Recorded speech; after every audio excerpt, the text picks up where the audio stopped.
Hi! In front of me is HUAWEI P20 Pro, and today I would like to show you how you can manage vibration settings on this device. First of all, go into Settings. Now scroll down, choose Sound and Vibration over here and click on the switcher next to Vibrate in Silent Mode to enable or disable this feature. Then you need to scroll down, choose Phone Ringtone and click on Vibrate over here to enable or disable vibrations for incoming calls for SIM 1 and SIM 2. When you're ready, go back and tap on More Sound Settings. Then choose Vibrate on Touch and vibrate when touching the off-screen navigation key to enable or disable those two vibration features.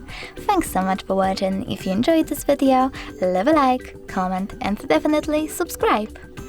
Bye!